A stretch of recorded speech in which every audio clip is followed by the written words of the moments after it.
और अब खबर देश की आंतरिक सुरक्षा से जुड़ी हुई।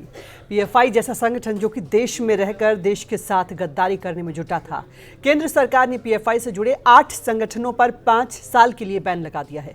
गृह मंत्रालय ने इसे लेकर जो आदेश जारी किया उसमें साफ तौर पर कहा गया कि पीएफआई और उससे जुड़े संगठन देश के लिए खतरा हैं।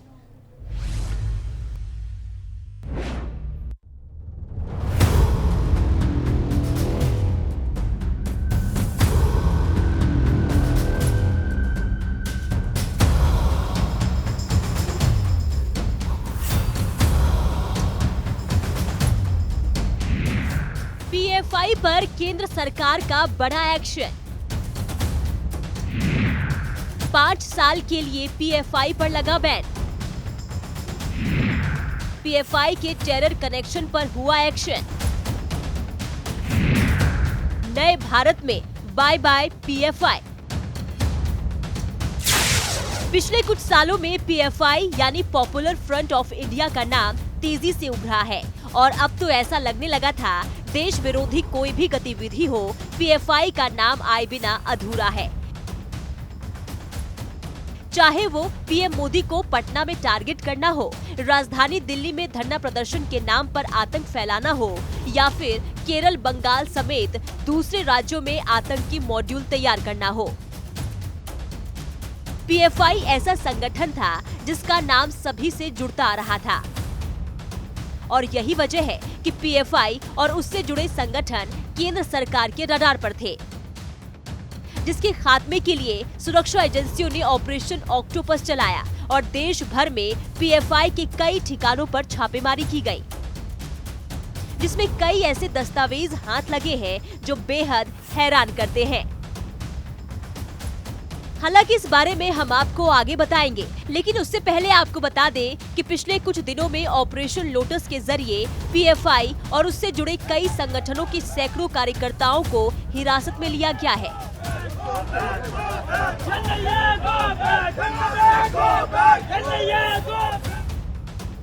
और इनसे पूछताछ में जो चौंकाने वाले खुलासे हुए हैं उसे ध्यान में रखते हुए केंद्र सरकार ने पीएफआई और उससे जुड़े 8 संगठनों को 5 साल के लिए बैन कर दिया है। पीएफआई से जुड़े इन संगठनों पर लगा ban. Rehab India Foundation, Campus Front of India, All India Imam Council, National Confederation of Human Rights Organisation, National Women's Front, Junior Front, Empower India Foundation, Rehab Foundation. ये वो तमाम नाम हैं जिन पर देश विरोधी गतिविधियों में शामिल होने का आरोप है। इस कार्रवाई को लेकर गृह मंत्रालय ने नोटिफिकेशन जारी करते हुए साफ किया है कि इन सभी के खिलाफ टेरर लिंक के सबूत मिले हैं।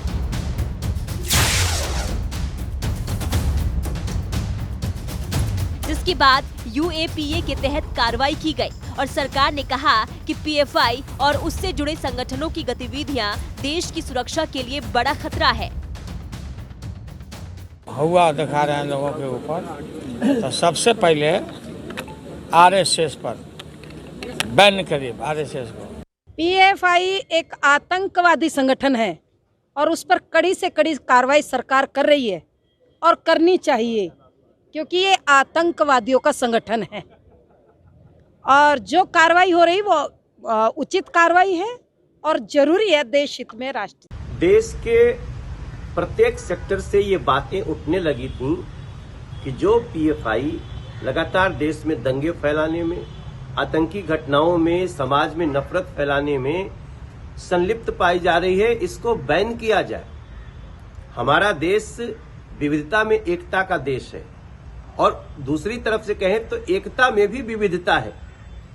उसको जो डिस्टर्ब करने की कोशिश पीएफआई ने सुनियोजित ढंग से की है और उसकी कई संस्थाएं, कई शाखाएं, उन सभी पे कार्रवाई होना बहुत ही स्वागत की बात है। मैं उसका स्वागत करता हूं। जो ये रेडिकल एक्सट्रीम अप्रोच है उसका हमेशा मैं अपोज किया हूं और करता रहूंगा, चाहे कोई रेडिकल एक्सट्रीम अप्रोच अडॉप्ट करेगा।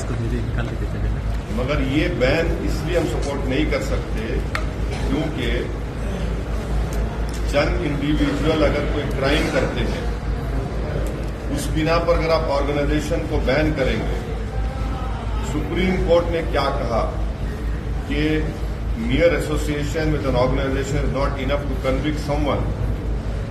ये जो ड्रैकोनियन बैन जो लगाया गया है, ये मुस्तकबिल के लिए डेंजरस चीज है, क्योंकि आप ये कहना चाहेंगे कोई मुसलमान अपनी दिल में जो बात है, जहन में बात वो ना करे।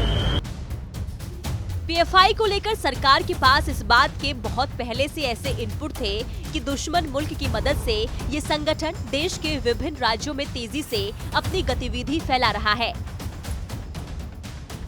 जिसे रोकने के लिए सुरक्षा एजेंसियों ने फुल प्रूफ प्लान तैयार किया और 2 राउंड में ताबड़तोड़ छापेमारी की गई और इस संगठन से जुड़े करीब 356 लोगों को गिरफ्तार कर लिया गया, जिनसे पूछताछ में ये खुलासा हुआ है कि ये संगठन देश में कट्टरता फैलाने का काम कर रहा था।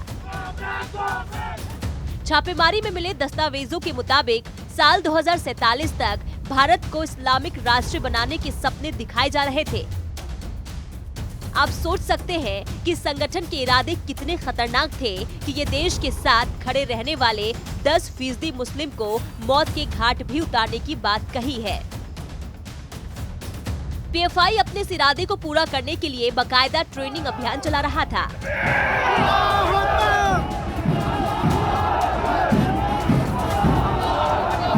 ट्रेनिंग कैंप में बाकायदा किसी फौजी की तरह युवाओं को हथियार चलाने की ट्रेनिंग दी जा रही थी,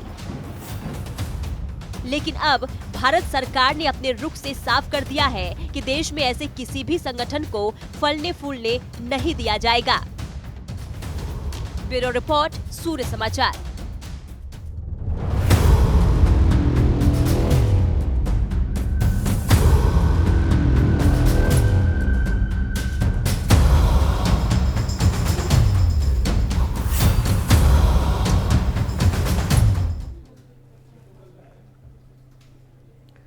और अब ग्राफिक्स के जरिए आपको बताते हैं कि पीएफआई पर बैन किन वजहों से लगाया गया। दरअसल आतंकी गतिविधियों में पीएफआई की संलिप्तता यानी शामिल होना पाया गया और इसके साथ ही आईएसआई से पीएफआई के तार जुड़ने के सबूत पाए गए हैं। प्रतिबंधित संगठन यानी सिमी से भी सीधे तौर पर लिंक पाया गया और इसके अलावा देश में इनकी तरफ से कट्टरता को बढ़ावा दिया जा रहा था, ऐसे कई सबूत मिले हैं। इंटरनेशनल आतंकी संगठनों से भी जुड़ाव पाया गया। ये तमाम वो बातें जिनकी वजह से पीएफआई पर बैन लगाया गया है। और इसके अलावा आप जानते ही हैं कि पीएफआई पर शिकंजा किस तरीके से कसा गया है। 22 सितंबर को 15 राज्यों में पीएफआई के ठिकानों पर छापेमारी की गई। छापेमारी में कई पीएफआई के कार्यकर्ता गिरफ्तार किए गए। 27 सितंबर को 8 राज्यों में पीएफआई पर छापे किए गए और इसके साथ ही कई संदिग्धों की फिर से गिरफ्तारी हुई। 11 जुलाई की बात करें, पटना में टेरर मॉड्यूल का खुलासा हो गया।